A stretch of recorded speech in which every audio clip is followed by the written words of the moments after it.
the Constitution required it, and we wanted to make our case and go forward, so we put forth the articles of impeachment, in fact, voted them. We knew there was plenty of other, shall we say, information to come forward, but it wasn't necessary to impeach the president. It would have been further incriminating, but not necessary. And I wouldn't in any way weaken a case that had the support of my caucus and was more clearly understood by the American people. Joining us now, a member of the House Judiciary Committee, Congresswoman Madeline Dean of Pennsylvania. Congresswoman, what's your reaction to the criticism from some, and you heard Pelosi sort of address it here, the idea that the House might have rushed these impeachment proceedings, that they didn't have this information as they were going forward? I think as a participant in the impeachment, as a member of Judiciary, I think there's nothing farther from the truth. We did not rush. We were deliberate. We were thoughtful. You saw the Intelligence Committee have 17 witnesses come forward, patriots come forward, to talk about the abuse by this president of his office for personal political gain, and then once he was caught, the obstruction of Congress as we tried to look into what he had done. So I don't consider any of this rushed. I thought it was very thoughtful, deliberate, and remember what's at stake. What's at stake is our upcoming election. That's why we moved with the urgency that we did, and we voted articles of impeachment. The president is now forever impeached. Describe, if you would, what you think this new evidence from Lev Parnas does for the Democratic case. It seems to flesh out a great deal, the Ambassador Yovanovitch portion of this. How does it bolster your case, do you think? Well, I'm very proud of the managers as they begin their work next week in the Senate. Notice what we have learned in the 4 weeks since we voted for impeachment of the president. In that time, in the delay, it was valuable.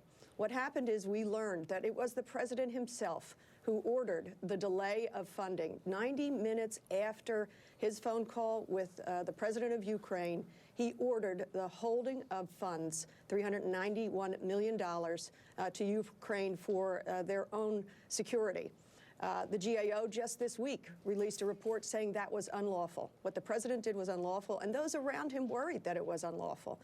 The very scary things that we learned is that Americans surveilled and attempted to watch the coming and goings of our ambassador, possibly to harm her. It's shocking what we have learned. What we also learned is that Bolton is willing to testify, and we know Bolton called this a drug deal that he wanted no parts of.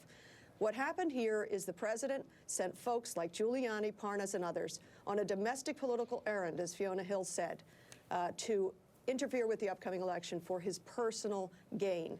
And now what we have is the Senate potentially carrying those same corrupt bags of a domestic political errand to try to cover up the wrongdoing of the president. I hope and pray that the Senate will have a fair trial. You mentioned John Bolton. Democrats have been hammering this idea that John Bolton needs to get called before the Senate. What do you think John Bolton knows that we don't know already in this trial? The very thing that the president has talked about, first-hand knowledge of this scheme. If the president has nothing to hide, he would want John Bolton to come forward and tell us, no, there was nothing to see here, nothing wrong. But of course, that's not what he would say. He was very concerned. He talked to the president and said, release that money. What you're doing is not right. And the president said no. Let's hear the truth from somebody like John Bolton. I want to ask you about the House managers. You work with a lot of these people on the Judiciary Committee. I wonder what you think the strengths are that they bring to the table. And I'd love to ask you specifically about Congresswoman Garcia from Texas. She's a freshman, one of the lesser-known members of this committee, but obviously someone who you've worked with a little bit. What does she bring to the table in particular? Well, I'm proud of the entire team that the Speaker put together. Every one of them has a diversity of strengths, but you'll notice one core set of values and strengths that they have, their expertise in the courtroom, as the Speaker said. I'm so glad you pointed out Sylvia Garcia. She and I both sit on the same committees. And we are the only two that are together on both financial services and judiciary. So she's become one of my best friends, and I'm just respect her tremendously.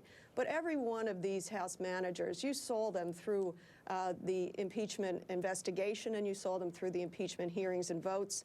They bring extraordinary intellect, legal skills, an ability to navigate the courtroom, and also to read and understand the Constitution and apply it to the facts here.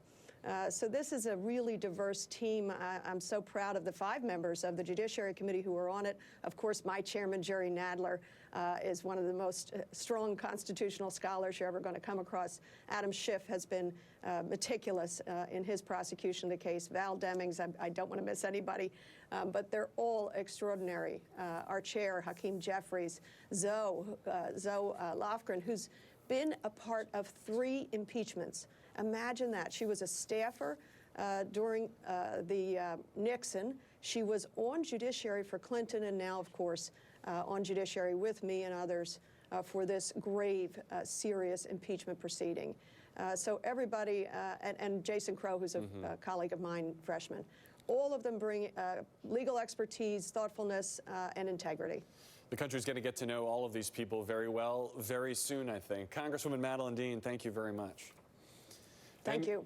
Coming up, Republicans at risk. Some GOP senators will be walking a fine line during the president's impeachment trial. Could they face a backlash at home by allowing a trial without